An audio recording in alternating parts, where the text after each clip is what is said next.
Ladies and gentlemen, welcome back to Every Horror Film Where Horror is Forever.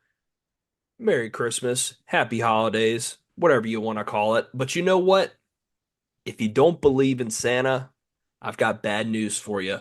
Krampus is Yeah. Krampus is coming to town, baby. Jeff, Right. what's going on, man? How you doing? Dude, I'm a big Santa guy, big Christmas guy. You know, we love Halloween here at EHF. But it is the most wonderful time of the year, and it's not even Halloween anymore. It is Christmas time. I'm a big Christmas guy. What about you? Yeah, man, I love Christmas. If you don't like Christmas, get out. Get out. It's as simple as that. No, yeah, man. Other than Halloween, man, Christmas is always a great time of year. No matter what you celebrate or how you choose to celebrate, it's always a lot of fun, man. Just being friends, family, and buying people nice gifts and just spending time with everyone. And then obviously, whenever you're a kid, it's like top tier. You just Oh yeah. Santa's gonna bring you what you've been asking for all year, and you just can't wait. It's a high you can never ever reach again when you're a kid and you have Christmas. Oh my God. You come close when you're a parent, but when you're a kid and it's Christmas time, unbeatable. You know who really suffers around Christmas time though? Who's Not that? gonna lie, horror movie fans. Horror movie fans have a hell of a time around Christmas time, and I'll tell you why. We eat it up in October, Yep. maybe in the first week of November. You know, we're all year round, obviously, but when it comes to the seasons, when December rolls around and you want to watch a horror movie, you are shit out of luck, my friend. I'm telling you what, dude. I don't know about you. Obviously, there's exceptions to the rules, but when you're trying to find a seasonal horror movie that fits the Christmas vibe, the way it even comes close to fitting for October, Mm-hmm. dude. First of all, you got Black Christmas, you got Gremlins, and what else? Right? I mean, can you even name me a third other than what we're talking about today? There is a pretty big one that's really big from the 80s called Silent Night, Deadly Night. It's That's a just pretty Silent Night, Deadly Night. Yeah. that's a big. I mean, there's not a ton. I mean, you've probably got a handful to really choose from. And for me, for the past few years, it's really just been Black Christmas, which is a film, by the way, that I really wish I put in my honorable mentions.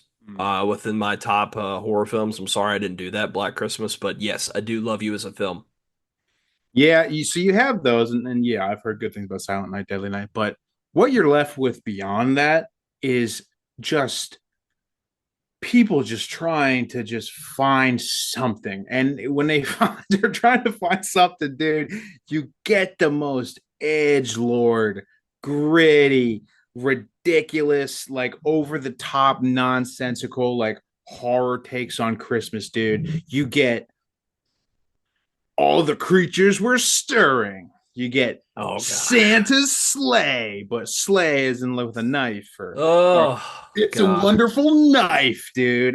Red Christmas. Like, dude, stop trying to have an edgy, gritty horror take on Christmas. You just can't do it. It is a magical, happy time. Trying to extract some kind of scary aspect out of Christmas, you don't have a scary take on Christmas. I'm sorry, there is none. But you're gonna have a good time sometimes, like with Gremlins, like with Silent Night, Deadly Night, and like with today's topic, 2015's Krampus. Yes. What did you know about this movie before you watched it? Nothing. I do absolutely nothing. All I knew was that there's a Christmas movie called Krampus, and by looking at the cover, I assumed it was the demon spawn of Santa, and that's all I really knew. Yeah, you got it. I mean, you pretty much got it. Like now, the Krampus is like one of those edgy Christmas topics, of course, and there's so many like D tier Krampus horror movies out there, like Peacock Hmm. originals out there. When I saw that Legendary Pictures and Universal and Michael Dougherty was making like I don't want to say a big budget, but at least a box office Krampus movie with Yeah. actors that I'd heard of before, yeah, you know what? I'll check it out. Sure, I'll check it out. And man, I didn't see it in the theaters, but when I eventually watched it one Christmas, I fell in love with this thing right away. Now tell me you had a similar reaction. I did. I did. I had no idea. I tell you what, I did tell you my wife's experience. She watched it a few years ago in the theaters, and my wife is not a horror movie fan, not by a long shot. Really? Um, and she was like, "Hey, I saw you bought Krampus. It was on sale on Amazon." I was like, "I'm gonna watch it. I'm gonna review it. Screw it, I'll buy it. $10. Why not?" Bought it, came in. She was like, "Yeah, I've seen this movie before." I was like, "Oh, really? Yeah, tell me about it." She's like, I didn't like it. I left after like halfway through the movie." Ah. I was like, "Oh, God." But she's like, "I'll watch it." She's like, "I'll watch it with you since it's been a while." I said, "Okay, fine." So we sat down, we put it in, and I gotta tell you, man, I had a really good time with this movie. I really Yeah, did. good. It's a mix. There's some nice horror elements, some good characters, some nice storytelling, and there's also some comedic bits in there as well that were a bit unexpected. And overall, I mean, it was a lot of fun. I really enjoyed this movie. Yeah, I mean, it seems like the only real way to do horror around Christmas time is to lean into the comedy horror aspect of it. And I think this would actually be our first horror comedy on our channel. Like, because I don't think we do horror comedies. I mean, unless you want to like, consider some of the Nightmare on Elm Street sequels, but no, Yeah, this was the first like intentional horror comedy that we're doing. So I'm interested about that. What was her reaction second time around? man, she really liked it a lot. Uh, I think. Oh, hello, cat. Excuse me here. She actually enjoyed it. I would say that she's not the biggest horror movie fan still, but she did enjoy it a lot. And excuse me while I swallow this ice I'm chewing on. I was wondering what you were chewing on, Mm, dude. Well, I'm glad that she liked it better. I'm glad you liked it the first time. You know, I don't really want to call it a creature feature. It is kind of a creature feature, but it's got a little bit of everything in it, man. Krampus, it's got a little bit of the trapped in a house apocalyptic survival horror. It's got a little bit of it's got a little bit of Gremlins. It's got a little bit of Christmas Vacation. It's got a little yep. bit of this, a little bit of Home Alone, maybe. It's got a little bit of everything, man. And it really kind of just it hits on a lot of notes for the Christmas season. I watch it every year. I love it, man. And Yeah. you know, I can't say that it's like drop dead scary. Yeah, I didn't find myself really like hairs on my neck standing up because that's what not what horror comedy is about. But damn, if I don't love this movie, man. I like what you said about National Lampoon's Christmas Vacation. I got so much of that coming from this movie. It was Really, for a real. a lot of those vibes, and then a lot of like Gremlins, just a bunch of different influences from a lot of different Christmas movies. And like you said, it's not really, scary. I mean, there are some kind of, tense moments in the film, but that's fine. I feel like it was trying to just be itself and make its own thing instead of trying to be the typical scary slasher during the holidays. It worked for me. And there's a lot of different reasons why, and we're gonna get into that while we go through the course of this review. But I I enjoyed this movie. It was a lot of fun. I had zero expectations and had a good time. That's right. I'm not going to see this on any greatest horror movies list of all time. I probably won't see it on any greatest Christmas movies list of all time, but this is a Christmas movie for diehard horror fans, and I'm okay saying that. You might see it on greatest Christmas horror films of all time because Oh, it's really it's really not absolutely, that many. absolutely top four at the worst, you know? So, yeah, it's got to be on that list because, like I said in the beginning, man, unless you want to go with the Gingerbread Man Massacre or something dumb like Yes, that, dude, that's all you get, man. So, I love it. Krampus, it's a breath of fresh air. Absolutely. So let's get into it. We'll dive into some of the scenes of the movie and kind of dissect it. We basically start out with this young kid here, and gosh, it's been about a week and a half since I've seen the movie. I can't remember all the kids' names and the characters. I apologize. But this young kid, he's in he's wants Christmas to be how it used to be. He wants his family to get to really have a good Christmas together, to love each other, to spend time with each other. He's kind of getting to that age now where a lot of kids aren't believing in Santa anymore and things like that. And so for he still believes, and he's writing this list, and he really wants things to be where they used to be. And the family, they live in a pretty nice house, very similar to the house that's here behind me. And they're going to be inviting their some of their family members over. And let's just say they're not the prototypical family, very National Lampoon, you know, Cousin Eddie. cousin Eddie, the Mm-hmm. family with the kids. One of them doesn't even talk. He's just like the fat kid from Willy Wonka. You've got the two girls, and they're kind of like tomboys, and they really mess with the kid a lot, and they give him a hard time. But they're just not your prototypical suburban family. They're very different, and you've got this mix mash of different characters and family members that we've seen 100 times, but the characters are really written, and there's a lot of good actors and actresses in this film. You've got Toni Collette, who's was in Hereditary. She's awesome. You've got God, what's the guy's name? The dad's name? Adam Scott. Adam Scott. He did very good. And then you've got the dad who plays the cousin Eddie character. I've seen him in so many things. Hmm. So they really had some pretty good talent in this film as far as actors go. Yeah, the actors is one of the biggest draws to this movie right off the bat for me because, yeah, they're not A tier or anything like that, but like Toni Collette, obviously experienced in horror, experienced in drama. I'll watch anything she does. Adam Scott and David, dude, I can never remember how to pronounce his last name. You know who I'm talking about, the one from Anchorman, the one who plays Yeah. the other dad. Yep. Them two, dude, their comedic chops, they kill it every time. I know it's going to be funny. I like Adam Scott. In this movie, Adam Scott and his portrayal of a dad just trying his best while his hmm family kind of collapses around him. I love it, man. He absolutely got a 10 out of 10 for me on the acting. I loved it. I totally bought it. What a dad in this movie. Toni Collette, the character, she did a great job acting, but the character is kind of a little unlikable. Yeah. And then, of course, the kids did a good job. And then the visiting family and the visiting aunt who came with them. I can't remember the actress's name, Yes. but you know who I'm talking about. The one from Two and a Half Men. Two and a half men. Oh yeah. Dude, she's hilarious. I love her. So you got three comedic talents there on this team. It's going to be a good time, and the casting at least was very good.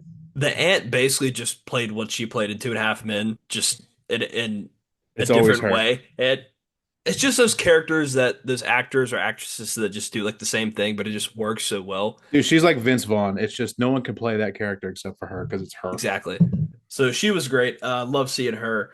So, the family comes over, the kid's working on his Christmas list, and we forgot one of the most important characters, the grandma.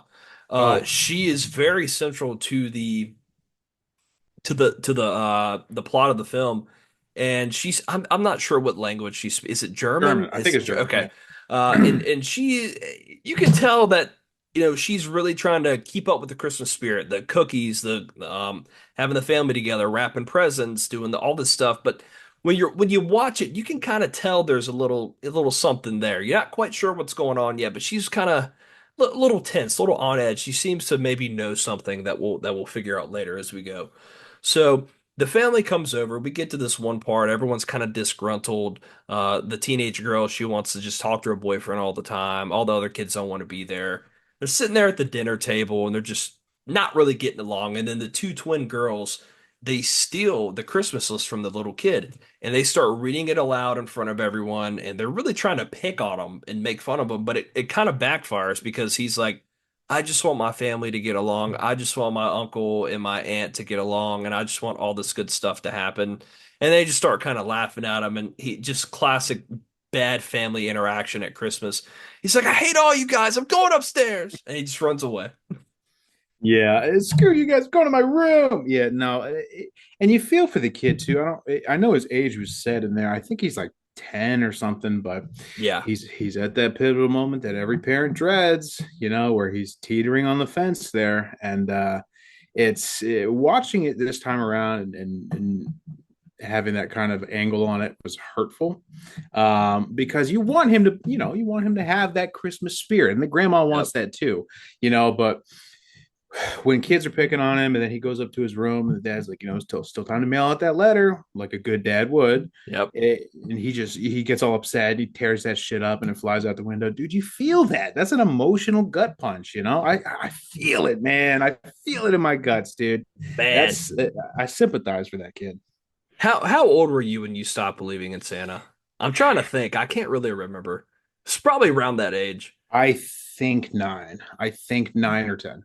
I Yeah, think. something like that. I think that's usually whenever. Yeah. So he tries to finish writing his list and he's like tries to give it one more chance. He says screw it, tears it up and just throws it out the window. And this thing just takes off into like a vortex in the wind up in the clouds and starts getting all dark outside. Like, oh, something bad's gonna happen. So, and this movie takes place just a few days before Christmas. It takes place over several days, like the 20th through the Yeah. 24th, 25th. So it's there's a massive blizzard outside, massive, I mean, crazy snowstorm. And the girl, which this part pissed me off, she's like, my boyfriend's not answering the phone. I gotta go check on him. I'm like, okay, you're like 13. Right. And so is he, Relax. right? Like he's not going anywhere. Everyone's like the power's knocked out. He's probably not responding. Well, it's not like him to not text me back. So I gotta go check on him. Just typical, early Bro, his phone's teenager. dead, you know? His phone's dead or the power's knocked out. And she's like, I'm gonna go see him. He's right down the street. And the dad's like, okay. Yeah, sure, whatever. Yeah, go out there. Whatever. I Dude, don't it care. is like a category 5, like avalanche outside. And he's like, it's all right. Yeah, it's whatever. You don't really see much of her in this movie, but dude, so let's talk about the parents a little bit. Do you feel like the parents? I mean, obviously, we're supposed to feel a certain type of way about the. I don't want to keep calling him Cousin Eddie. What is his name, dude? What is that character's name? I don't. I don't care. Call him Cousin Eddie for this Cousin entire Eddie. video. Whatever. It's Cousin Eddie's family. We know how we're supposed to feel about that family. How do you feel about the family dynamic in the house? I mean, obviously, we know the grandmother and the son, but teenage daughter, Tony Collette, Adam Scott. How do you feel about that family? Do you feel like it's too dysfunctional to like? Do you feel like they're victims? I mean, what's your vibe you're getting from this family? Do you like these people or are they unlikable? I love the little kid. He does a good job of just being your average kid that just wants to have a good Christmas and you know get something from Santa and just he I like him. The Mhm. daughter, just your typical kind of my boyfriend, blah blah blah. I mean, she's fine. I actually don't mind the parents. I mean, they seem a little jaded, but I feel like the dad is like he's kind of trying. He just wants to be Mhm. there, and I know he's kind of working on Christmas at the same time, and you just want that family dynamic. I mean, not the worst family. I didn't want to see him get like destroyed by Yeah. Krampus, but I could get behind him. Yeah. Yeah, that's good. I mean, it's supposed to be like the polar opposite of Cousin Eddie's family, but you think about it, and Cousin Eddie's family is like they're more, they're more of a family unit, whereas the other ones just get a little bit more separated and dysfunctional. So Yeah. nice little dynamic there, and very Christmas Vacation. Yes, absolutely. Very Christmas vacation. So the girl, she's going out, walking down the road, crazy snowstorm going on, and she's trying to walk to her boyfriend's house. She can barely see. And then at some point, it gets really dark, clouds, storms coming. She takes a look, and I love this scene. She takes a look on the house, and she just sees this big figure, Yeah, this dude. dark figure. You can't really tell what it is, but it's just this giant figure. And then she kind of starts to get scared and kind of runs away. And then we see Krampus, what we assume is Krampus for the first time, and he's jumping from house to house and he's running around like this big giant monster. And she kind of gets in front of him. She gets scared, then she runs and ducks underneath a car. And then Krampus, is he an animal? Is he a beast? I mean, what is he? I mean, do you know the lore behind this character? I mean, I mean, he's a demon. He walks on upright on goat legs, and he's got a very human-like face. He's got horns, so he's like a humanoid goat, like most demons. yeah. But yeah, I mean, right away you see him, and the hair on your neck kind of stands up. You're like, oh, this is a creature feature, huh? I love that first glimpse of Krampus when he's up on the roof. That thing is huge. Yeah, absolutely. Very imposing. And so she's hiding under this car, and then all of a sudden, Krampus disappears. She thinks everything's all right, and then she turns, and there's a little jack in the box just sitting there, and it's whining and whining and whining. And then it just slowly pops out, and then the camera pans out, and you just hear her screaming, and you're like, oh, dude, she just got eaten alive by this jack in a box. This thing just got intense. He's the first to go, as she should be. This is why you never leave the house. Haven't you ever seen a horror movie before? Literally ever. Come on. I didn't realize until after I watched this movie because I didn't look into it. It was PG-13 instead of rated R, which I think actually helped it a lot. Yeah, of course it was. It was never going to lean into the R because you got to get you got to get the teenage Friday night movie theater crowds, obviously, and it is a Christmas movie, so you got to get the family viewings too. So, yeah, this movie is it holds back on the blood and gore. It's part of the reason why it's not as scary as maybe it could have been, but what's not PG-13 nowadays, you know? Pretty much. So it's been a few hours. Parents haven't seen the girl. She hasn't come back. She's supposed to be back in an hour, and they haven't found her. And they're like, "All right, we got to go look for her. We got to go check things out." And so I believe it's cousin Eddie. I know that's not his name, and the dad. They're like, "You know what? Let's go out. Let's go look for her. See if we can hop in cousin Eddie's Oh, Forerunner yeah. Hummer, whatever the hell it is. Let's sit in here and get this thing and try to go figure out." So they're out there. They're looking for her. It's just pitch black, dark storm, and they get across this mail truck that was there earlier that was dropping off some mysterious presents. Didn't expect them. This guy's dead. He's frozen inside the vehicle. He's dead. There's another truck, a snowplow. The keys are in it. Looks like the windshield's been busted. It's frozen shut. They're like, what is going on? What's happening? And then all of a sudden, this I don't really know how to describe it. This thing from underneath the ground, it starts running up in the snow and it's grabbing him by the legs and trying to, pull him down and bite him. And they're just like, what the hell is going on?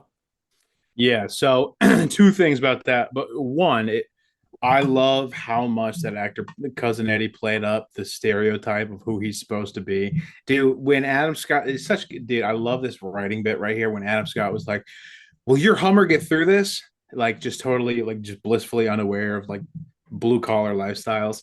And he was like, Lucinda, I'll tell you what, you can point her due west or due east, and she'll be storming the beaches of Normandy by dawn.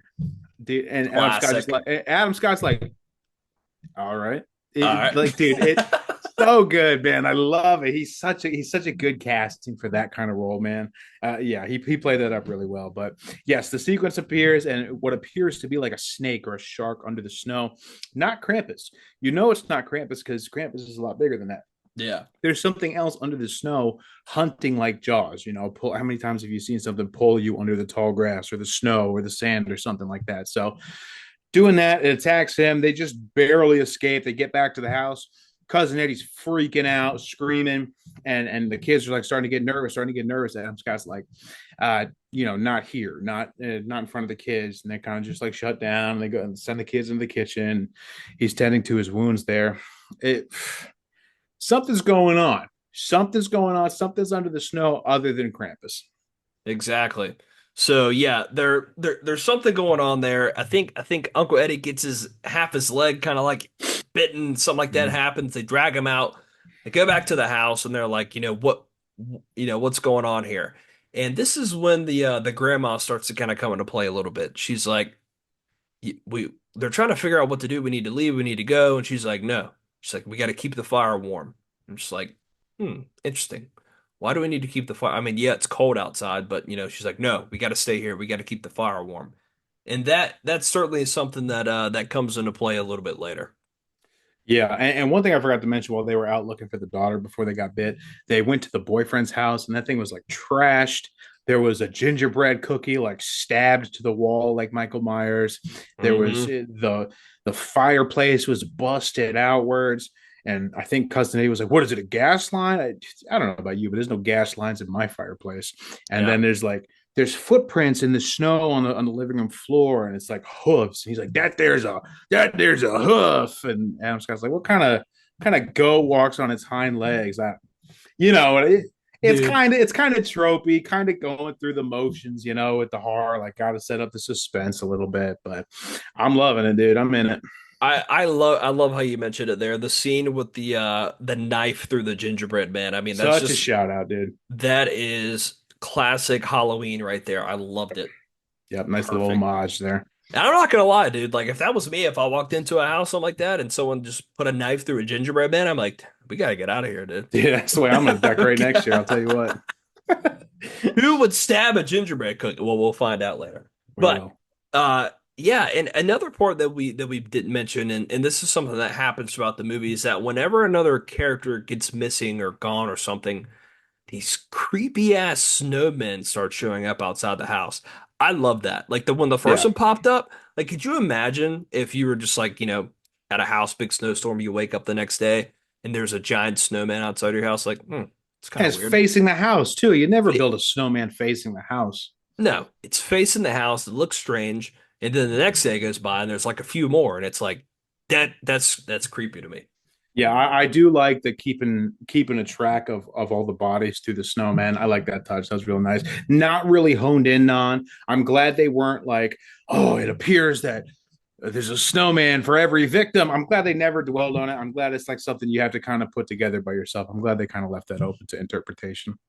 Absolutely. So great little twist there. So, it's been probably a few hours, and I tell you, it's odd. I feel like the parents, yes, they went to look for, but they don't seem as concerned as I would be. I know if I had a daughter that age and she, got lost for a few hours, I know they try to go look for her, but the last thing I would do would be back at the house trying to figure out what should we do. I would probably die in the storm trying to figure it out. Literally. I mean, yeah, literally, they're not very concerned, and they're like, yeah, she can fend for herself. We got to stay inside and stay warm. Hey, Wait, you child somewhere, and you literally were just in the house that was her destination. Where is she? yeah, exactly. I don't know. I'm not saying that they're bad parents, but they don't seem as concerned as normal parents would be. It's Yeah, strange. no, we need to talk more about that. Okay, your kid's out there somewhere. They're like, we'll figure it out. No big deal. So they end up losing power eventually. And they've got all these people there. It's freezing cold. They got to keep the fire warm. So basically, Adam Scott's character and Uncle Eddie are like, all right, we'll take turns, kind of staying up. You'll get some rest. I'll stay up and see if anything happens. So they're all there. Of course, they all fall asleep because, of course, Of course. they all fall asleep. And I fucking love this scene. the, there's a hook that comes down the chimney. They're all asleep in the living room. They're all asleep down there, and all of a sudden this hook comes down, and there's a gingerbread man attached to it. And of course, the fat guy, the fat kid, who hasn't been talking and just eating the whole time, he wakes up in the middle of the night. He walks over there, he looks at it, just grabs this gingerbread man on a hook, and he just goes, it just bites him right into it. Didn't even ask, like, why is this happening? What is this? First instinct, I'm gonna bite this gingerbread man. The infant wouldn't even fall for that, dude. Like this is totally a normal thing. This fishing hook comes down the chimney with a gingerbread man on it. Go ahead and take a bite. Yeah, exactly. So that happens, and then all of a sudden the gingerbread man comes to life and he's like tweaking out. He's like, ah, and he's freaking out. And then basically he grabs the kid and they start pulling him up the chimney. And then all of a sudden everybody wakes up. The whole family's trying to grab him. Tony Collette's got him. She's going up the chimney, and then the guys are trying to pull her out. And eventually they lose, gets hooked off, and the kid goes up on the chimney and he's gone. And there's another kid gone. And Tony Collette's like, holy shit, I just saw a talking gingerbread man. And she's freaking out, and that's when the grandma sits down and decides to give her exposition. Here's our flashback in the middle of the movie explaining the lore of everything. And so, what did you think about the flashback sequence? I loved it. Mm-hmm. I loved it. It very play for play, like very like, all right, I get it. Grandma has tragic. There's some connection there. Very tropey. Tropes are all right. It's all It's all right. right. It's all It's right. all right. It's all right.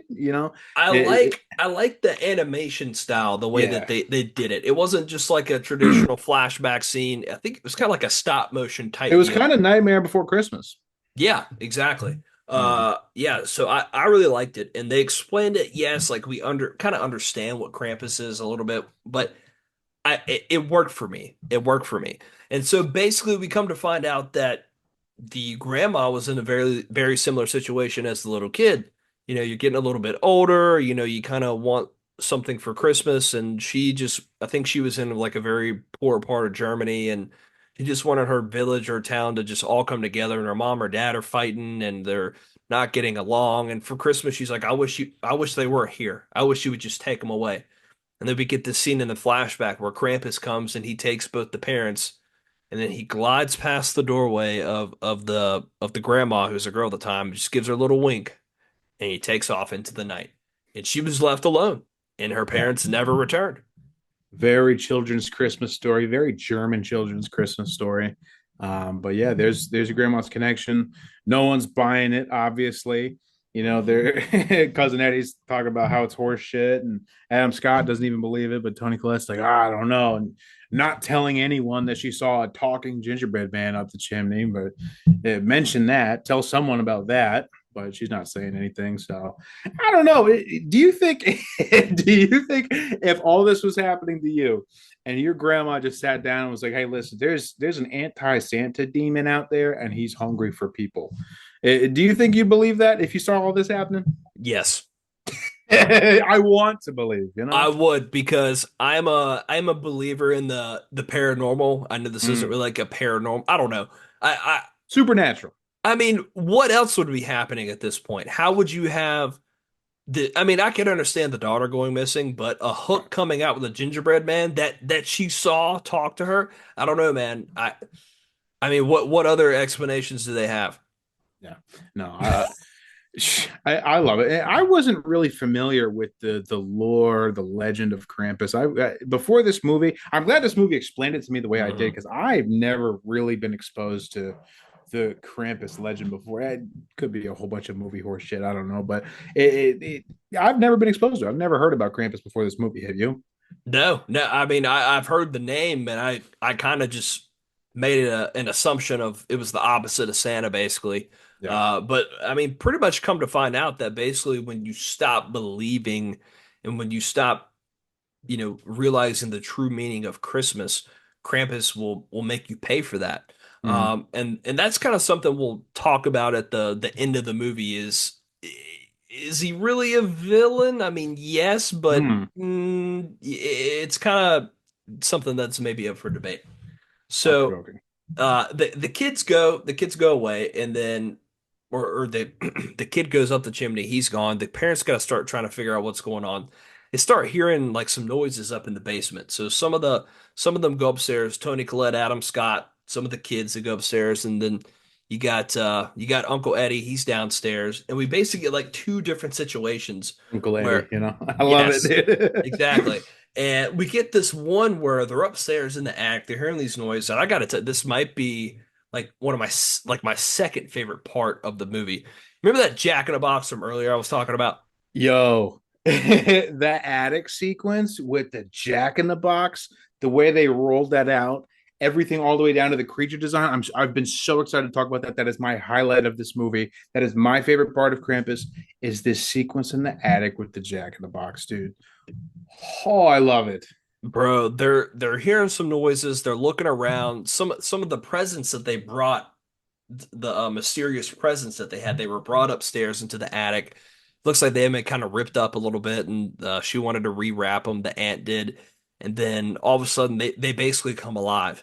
And get this one scene, man, where this Jack in the Box, they're kind of looking around, they're searching, they're hearing these noises. This Jack in the Box comes alive, and it's just a massive, like, slug type thing at this point. And you just get this last little image of this Jack in the Box just swallowing this kid. And dude, amazing effects. Dude, absolutely killer. I love the Jack in the Box and Krampus. I think I like it a little bit more than Krampus itself. The giant man-sized Jack in the Box, it coming out of the box, obviously like wiggling like a worm, and Hmm. then its porcelain face opening up to reveal like fleshy organs and saliva and teeth underneath. And it's not CGI. That's the highlight here. It's not CGI. It's animatronics. That is Yep. mandibles like the Predator opening up this toy, this porcelain Jack in the Box, dude. And then in some shots it's animatronic, and then in other shots it's a guy in a suit. Yeah. Hell yeah, 10 out of 10 on that. I love that shit. That's so good, man. I mean, there's other things in the attic like the like the angel on top of the tree that like Hmm. turns evil that starts attacking. And that's it, and that's practical. And then there's like the generic robot toy that's got like sharp hands, and then Yep. there's this and that and the other thing. But dude, that Jack in the Box, that's nightmare fuel right there. That thing is horrifying. I That's love right. that. Whoever came up with that needs a raise. Yeah, absolutely. And I tell you what, I think I've mentioned this before, but I'll mention it again. There's certain tropes in horror films that just get freak me the fuck out every time. One is always like the scary lady, like the old lady with like the And the lanky scraggly. old lady. Yep. That creeps me out every single time. I don't care how many times I see it. The second one is like seeing someone like being like swallowed. Like to me, Being that freaks eaten. me the fuck out.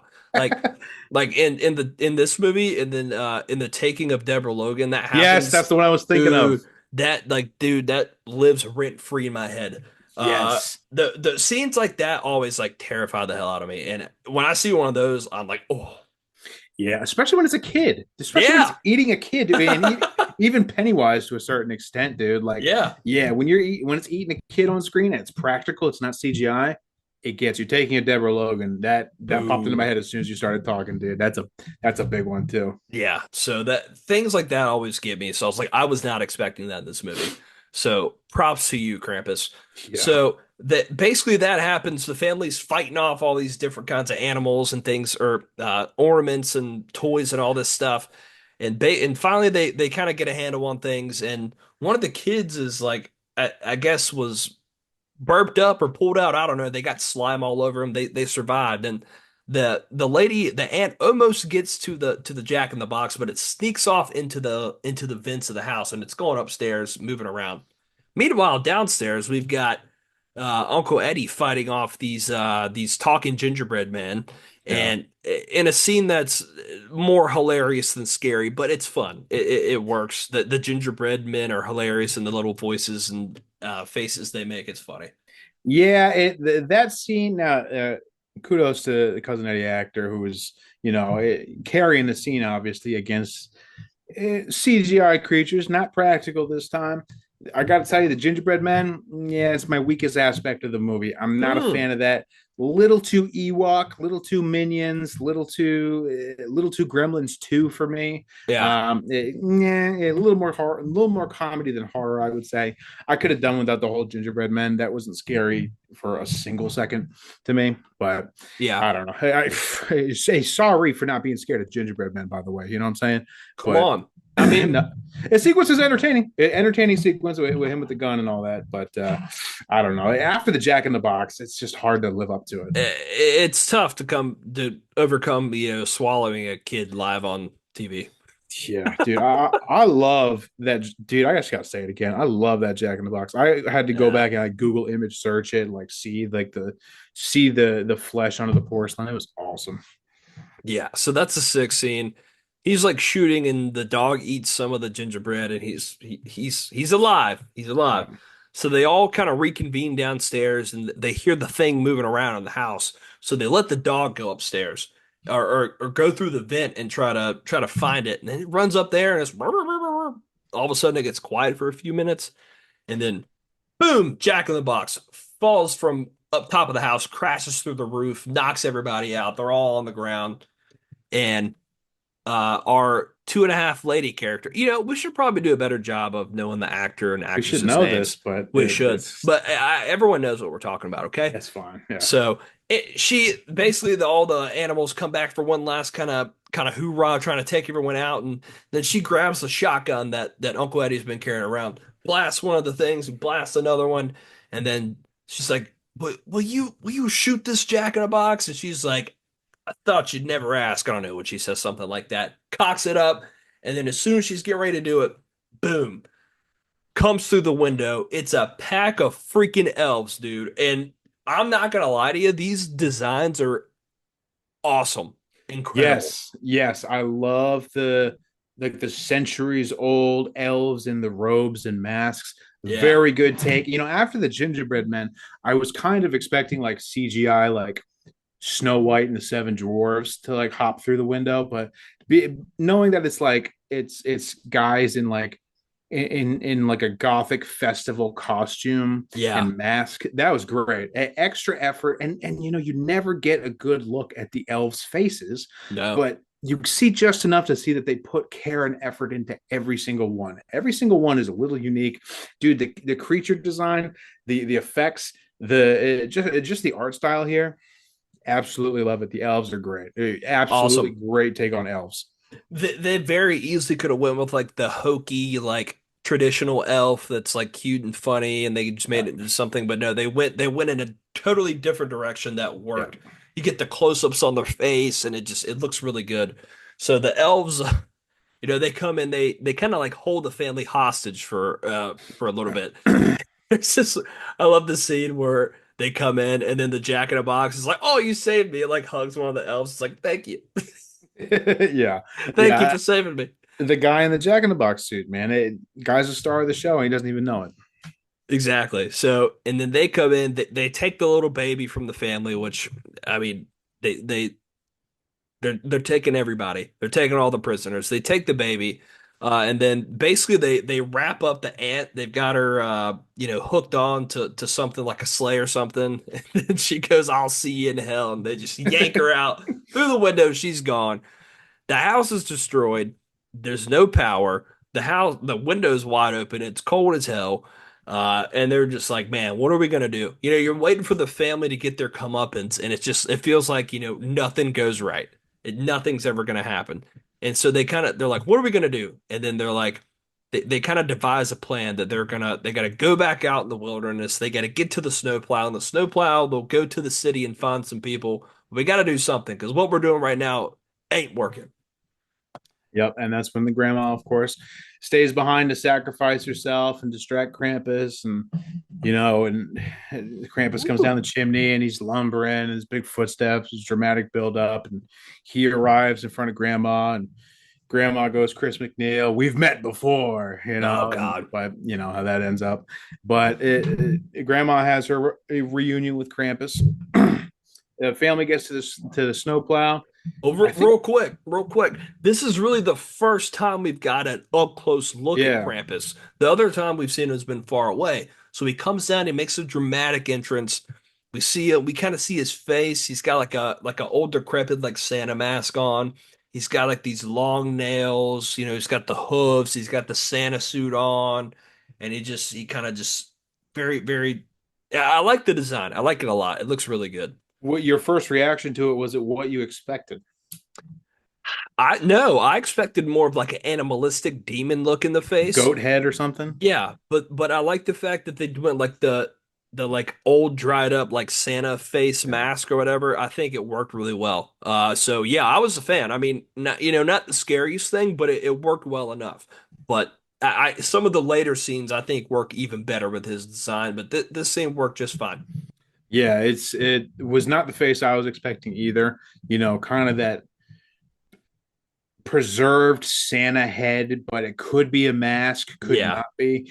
So really cool. I need to see more of this face. I need to get a better look at this. You're following golden rule number one very, very well. I want to see this face a little bit more. I hope we get to see it later. absolutely. So they do their little battle. We don't really see what happens. And then the family takes off. They're off to the races trying to get to the snowplow. And then one by one they start getting picked off. The aunt goes, the mom goes, some of the kids go, and then it's down to just one of the kids, one of the cousins, and then the kid that we've been following through most of the film. And they get inside the snowplow, and I'm like, dude, this kid has no idea how to fucking drive a Dude, snowplow. I don't even have an idea of how to drive a I- snowplow. And then there's like, and this family who thought a Hummer couldn't make it through snow was suddenly going to drive the snowplow. They're not equipped for the journey. It was a losing battle to begin with. they're not equipped, and one of the elves that start attacking the van. It's a very high tense scene. I gotta tell you, man, I started to feel really bad when all these characters, all the moms and the aunts, the kids start getting picked off. I was like, dude, no one's gonna survive this whole movie. This is terrible. Yeah, no, it's all the elves out there. It's very like there's no way you're getting out of this. Like there's nothing that's been introduced in the first act of this movie that's gonna come back and save you in the third act of this movie. There's no ex machina coming. I don't know what's Nothing. gonna happen. Nothing. So they get picked off, and then it's just the kid. He's alone by himself. He's in the snowplow. He gets out, and he's like, "Man, he's screwed." And then I think I could be wrong here. I think at this point, does the little bell drop that's got Krampus's name on it, like the old little like black bell? Yeah, after the whole family gets taken, Krampus arrives and comes face to face with the kid and delivers the bell as kind of like his receipt, like, hey, and it's wrapped up in the shreds of his letter that floated away. So Yep. Krampus is kind of giving his receipt, like, hey, you got your wish, Merry Christmas. Excuse me. Sorry. Yeah. So you're like, dude, it's done. So then it fades to black, and I'm like, oh shit, it's over. Like, dang, that was And the it end feels of like the the end of movie. the movie. Yeah. That's the ending. And then it comes back in. The kid is just standing there, and he starts walking. We get this really cool scene where Krampus and the elves and the minions and the possessed reindeer, all the stuff, they're having like this celebration out in the middle of the snow. They're like, we won, we did it, we got them. And we get these cool like shots of them having like this celebration basically, and you're like, man, it's over. And then this little kid just walks up and he's like, hey, he's like, come here. Krampus is like, all right, yeah, I'm coming. He's like, all right, fine. And then all of a sudden, like, he opens up this like portal to like hell, basically, in the middle of the snow, just like this giant gaping hole. It's like flames coming out of it. It's like, oh man. And he goes right up to Krampus and he was just like, he's like, I'm sorry. He's like, I take my wish back. And he was like, I wish that I never said any of those things. Like, I'm sorry. Like, bring my family back. That's all I want for Christmas. And you're just thinking like, maybe he'll change his mind. I mean, what else is he gonna do? And then Krampus just sits there for a minute and he looks at him, and then everybody just starts busting out laughing. And he's like, nah, just kidding. Grabs the kid by the head, takes him over the hole, and then Yeets him into the fire. the kid's just like, I told you, I'm sorry. And then Krampus just looks at him, he's like, boop, drops him in the hole. Yeah. So, hey, you know what? Good on you, Krampus. Violence against kids in a Christmas movie. Let's go, dude. You know what? Shout out to Krampus and the director. They showed some balls. Like, you know what? We're not gonna necessarily kill the kids, but we're going to make them disappear. Yeah, I'm glad. I'm glad. I think that was kind of their way of like combating the Christmas movie trope of like everything goes wrong, but I take back my wish. I learned the meaning of Christmas, like very like Scrooge, and like Yeah. where he's gonna kind of have like a come to realization moment, and everything's gonna be fine. He's gonna get his family back, and they're gonna have a Merry Christmas. I think that was the way of this script, like combating that, flipping it on its head, and saying, "Not this movie." Mm-mm. Nope. Absolutely. So he drops him in the hole, and you're like, dang, wow. And then at this point, the They next woke up. he woke up, and I was like, you better not. You better not You Scrooge me right now, you dude. better not. I had so much fun with this movie until Yeah. until that scene. I was like, I will literally break this disc It in was half. just a dream. He wakes up. It's bright outside. It's sunny. It's Christmas Day. He looks out. There's no snowmen outside. Everything looks normal and fine. You can tell that, and this is something we'll get into here in a minute. The screen itself, it's very like glazed and kind of like it's got this effect on it where it's not like previously where the screen looked normal. He wakes up and it's got like Like this a haze. filter, like Yeah, a yeah. haze. Yeah, perfect. It's got a haze on the screen, and you're kind of like, this makes me think something could be up here. Nightmare on Elm Street, kind of. Exactly. Yeah. Wakes up, there's like a haze on the screen. So he goes downstairs. All the kids are, the whole family's there. They're like, "Oh yeah, like we're waiting for you to get up. Like Merry Christmas." And he's like, "Oh yeah, absolutely." He's like, he's looking around, and he was like, I guess it was all a dream. Like I guess everything's fine." And then one of the parents hands him a gift, and he's just like, "I love you guys. Merry Christmas." And he opens up this box, and it's the bell from Krampus. And I'm like, yes, I did. It did happen. Sucked right back into it. And so it kind of just like starts floating away. And everyone in the house like sees the bell and they all just like freeze, like their heart sinks, dude. You feel it. Yeah. Like and I don't know what I expected in this moment, but as it's like kind of zooming out of the window, and then it exits a snow globe, and the house is in the snow globe the whole time, and you just keep zooming out and it keeps zooming out, and it reveals like Krampus's like dungeon where he keeps all the families in snow globes that he's ever like fulfilled the wish of, quote unquote. Yeah. And Right then on.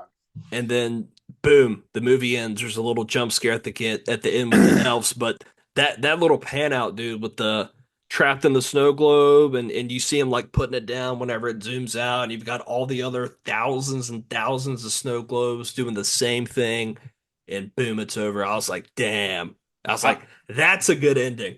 I like that, and it's an ending that fits because the context of like the snow globes on the wall, where there's like magical, there's a house inside of every snow globe. How many Christmas movies have snow globes with magical properties in it, right? How many Christmas movies have snow globes where if you shake it, you'll be able to see what's going on at this location in this snow globe? Nice, nice use of a Christmas movie trope, man. I like that a lot. That was really really good. I love it. And that brings me before we grade and talk about the film, brings me two questions, two major things that I wanted to ask you. Mm-hmm. And number one is something that you actually kind of asked me after the movie. I am usually not a fan of endings where it's like the bad guys win because like, oh, the Yeah, bad guys win, evil wins. yeah. Sometimes, I understand when that happens, if it calls for it, that's fine. But I feel like lately in the past like 10, 15 years, there's been a lot of movies where the bad guy wins just because the movie wants to be bleak and It's like all of have them. have no meaning. And it's like, Mm-hmm. ha, life sucks. Yeah. you know, and it's like, I was like, okay, so there's two ways that this movie is interpreted as an ending. One is the one we described, where the family is trapped in the snow globe. Krampus has them trapped forever, and he won, and the family basically just like relives Christmas every single day with the thoughts of what happened to them over the course of the few days, and Krampus has them trapped in that forever. Mm-hmm. Or option two, apparently after this movie, there was a comic that was released that was canon to this movie. It's Hmm. like a sequel kind of. And the director confirmed this in an interview. I haven't seen the interview. This is just what I saw online. The director confirmed that the ending is really supposed to be the family is in the snow globe, but it's just a way of Krampus keeping their eye on them, keeping his eye on them. Not that they're trapped in a snow globe, it's the fact that he can see all the families that he impacted, and it's his way of saying, like, all right, I came once, I got my eyes on you, don't make me come back again.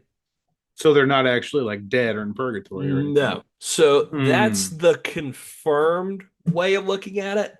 But movies are subjective in Yeah. ways. You can make up your own ending. So Yeah. to me, while I'm not a fan of the bad endings of like the bad guys winning, I actually like the original ending where I don't not the canon ending. I like the fact that they're trapped in the snow. I think that just makes it way scarier to me. Yeah, I had no idea about that comic. You just taught me something new. And usually like external materials like supplemental reading, whatever, supplemental reading, comics, video games, if it ain't in the movie, take it or leave it, But Yeah. the ending in the movie, it very strongly suggests that they're actually dead or in hell or something, and they're just cursed to live Christmas over and over again in the snow globe, and they all realize that, hence why they looked at the bell. But that extended lore ending with the comic, because it was confirmed by the director, I like that. That's not bad. I hadn't thought about that. Like it's kind of a dark, twisted take on like he sees you when you're sleeping. He knows when Exactly. you're awake. Like very, very Santa. So I like that too. If the movie had dwelled on that a little bit more in the script and on the screen, I, you know what? As I'm talking, I think I actually like that a little bit more. So Really? yeah, yeah, yeah. I like that idea. It really plays into the anti-Santa lore. So yeah, I Yeah. like that idea. Hey, you guys, you know what? Michael Dougherty, the whole team over there in Legendary, everyone who made this movie, Good job. Very Good good job. job. I like this, and I'm glad you clarified it because I know that you don't like endings where the good guys actually lost. It's actually a bad ending. Like Ah! every time I always think of Sinister. I always think of Sinister with one of these endings, man, especially with the little elves popping out on the screen. Yep. But yeah, no, it's now you said something earlier about is Krampus a bad guy? And I want to hone in on that because what do you mean by that? What I mean by that is, okay, obviously, if you're just watching the film at face value, yes, he is a bad guy because, well, he's torturing this family and putting them in this awful situation and potentially trapped in a snow globe for the rest of their lives. But on on one end, it's like they stopped believing in the Christmas spirit, and he came to let them to remind them that that is important because once you stop believing in the true meaning of Christmas, you know what is Christmas. And obviously, the links he went to were bad, Drastic. Mm-hmm. but he was reminding them of the importance of believing in Christmas. You kind of see what I'm saying? Sort of like the ends justify the means. Like, Yeah. what he did was wrong, but the only reason he showed up is because the kid was like, screw my family. I hate Christmas. I don't want to see anybody. If he wouldn't Mm. have said that, this never would have happened. It's the same thing with the grandma. If she never was like, I wish my family disappeared, Home Alone, Yeah. yeah, he never would have showed up. So Okay. it's kind of like, yeah, obviously, like he is a bad guy, but I could see maybe why he did what he did. He probably shouldn't have, but you see what I'm saying, though. Yeah, I see what you're saying. It's kind of it ends justify the means. It's kind of I don't want to say yeah, I see what you mean. Where it's kind of just yeah, okay, I see it. I see it. So he's maybe not a good guy, but Correct. he's here to teach you a lesson. It's Exactly. kind of it's okay because Santa's all good. Santa is lawful good. You got to have a I guess lawful evil, maybe a chaotic evil, but yeah, no, okay. He's not. Maybe he's not a bad guy. He's just So, yin yeah. and yang.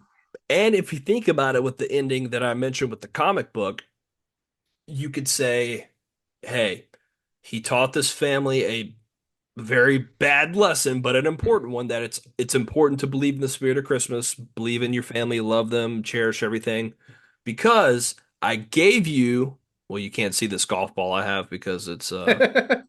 That's the Well, background. I'm holding up a ball. I gave you this ornament.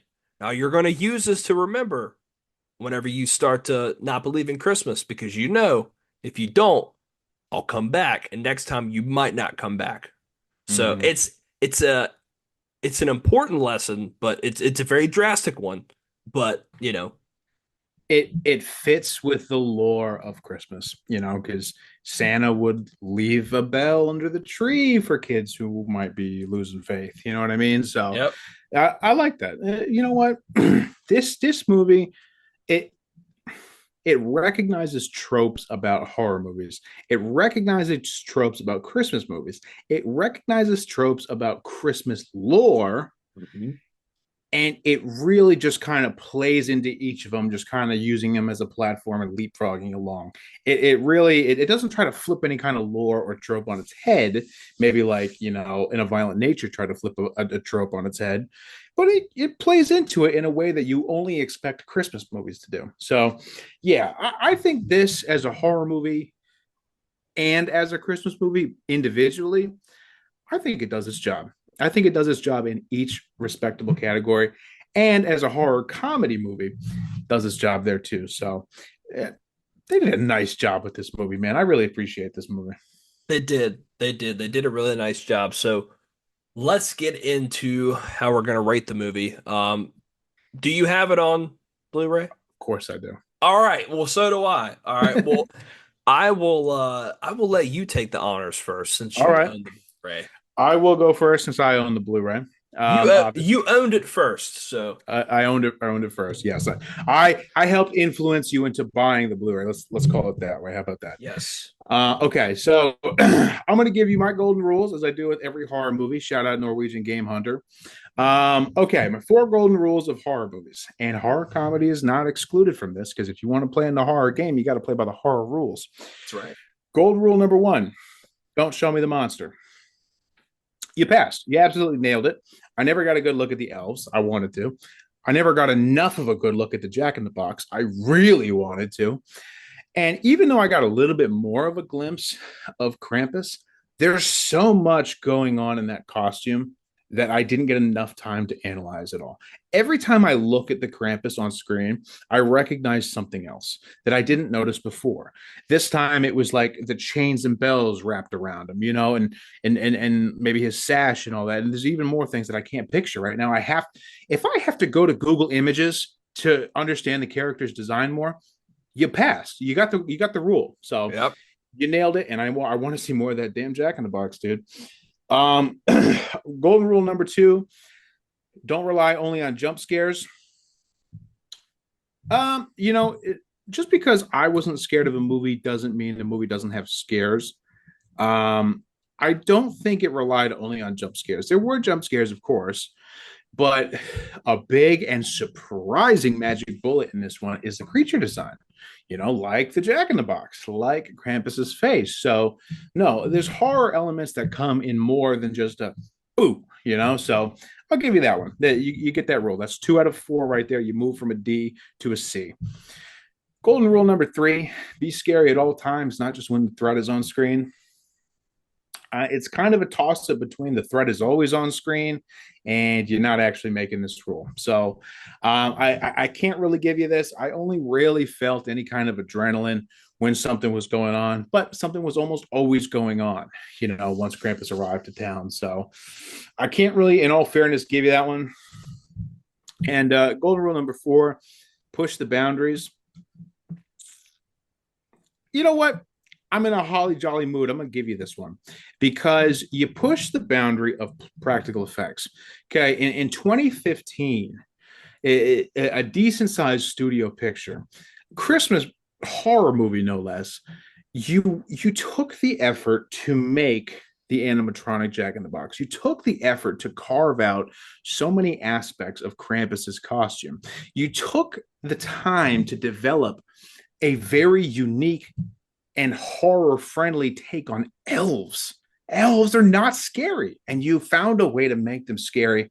You did your homework, you looked into legends, you looked into German folklore, you looked into holiday folklore, this, that, and the other thing. You did a lot of homework. You had passion behind it. I really, really, really got a sense of the designers in this movie loving what they do. So I'm going to give you that one. You push the boundaries in that aspect because that's kind of a lost art form nowadays, especially in the 2010s. So you got 3 out of 4 golden rules. That lands you in the B range. I'm gonna give you a B minus. I like Krampus. I watch it every year. I'm not gonna say it's on par with Halloween for October, but I do watch it in my round of Christmas movies. It's Christmas Vacation, Elf, Grinch, It's a Wonderful Life, Krampus. I watch it every year. I'm going to continue doing that. I can't wait to show my daughter Krampus. Yeah, she's a little bit older, but I like Krampus, man. I like it as much for a horror movie as I do for a Christmas movie. Absolutely.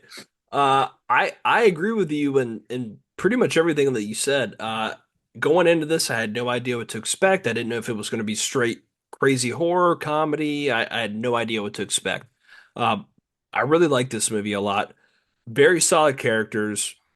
They borrowed some of the good bits from a lot of other Christmas movies and just horror movies and comedies in general. They took a little bit of everything and they kind of made it into their own. I like the premise. I like the concept of Krampus. It could have been really hokey and dumb, but they did a really good job with it. They weren't overly gory and kind of made it like this like evil Santa. They didn't go that route. And it really, if you're young enough to watch this, obviously you understand or old enough to watch this, you understand the true meaning of Christmas, but it teaches you that lesson. It teaches kids, teenagers, even adults that lesson about the importance of being with your family, spending time with your loved ones, doing the giving around this time of year and just making everything right, making it the best way you can. It just gives you a valuable lesson in that sense.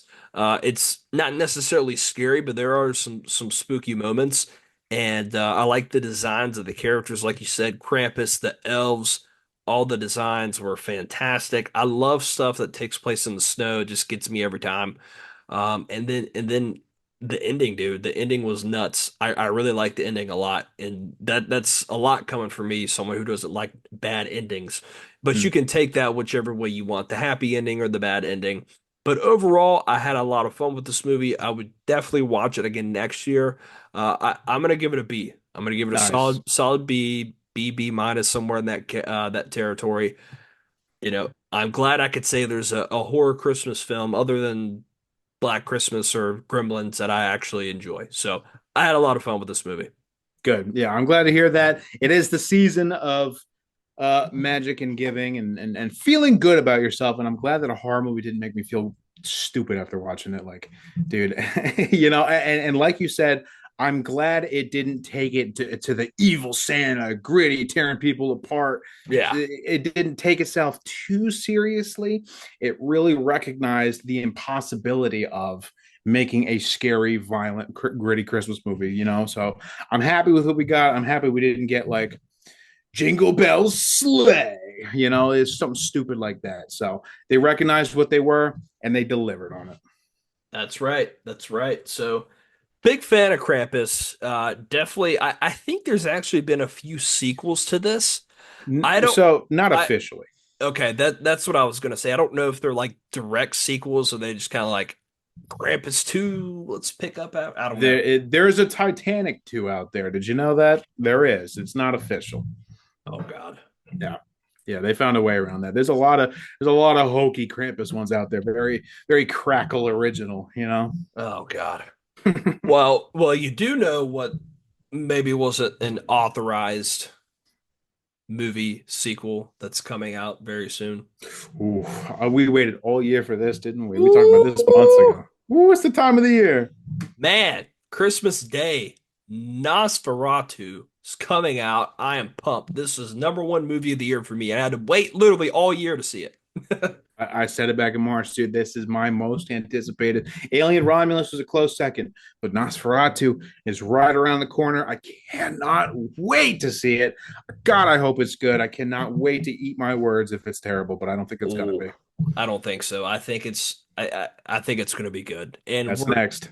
and we're certainly going to review it here on the Oh channel. yeah. Oh yeah. No doubt. So, well, thank you guys so much for tuning in. If we don't see you, we'll probably see you right after Christmas once Nosferatu comes out. So, have a Merry Christmas, Happy Holidays, and don't forget, make sure you believe in Santa because if you don't, you'll end up in purgatory in a snow globe. Yes, some elves will bust through the window and chain you out the window. That's right. All right, we will see you guys on the next one. The mummy has now been located. The living mummy. The living mummy. Bullets won't stop. Some creature out of time. That was horrible. That was horrible. He's completely out of control. I saw those bodies. Is he a man or a monster? You actually knew a werewolf in a peaceful town where nothing ever happened. That was horrible. That was horrible. In the mystical regions of Transylvania.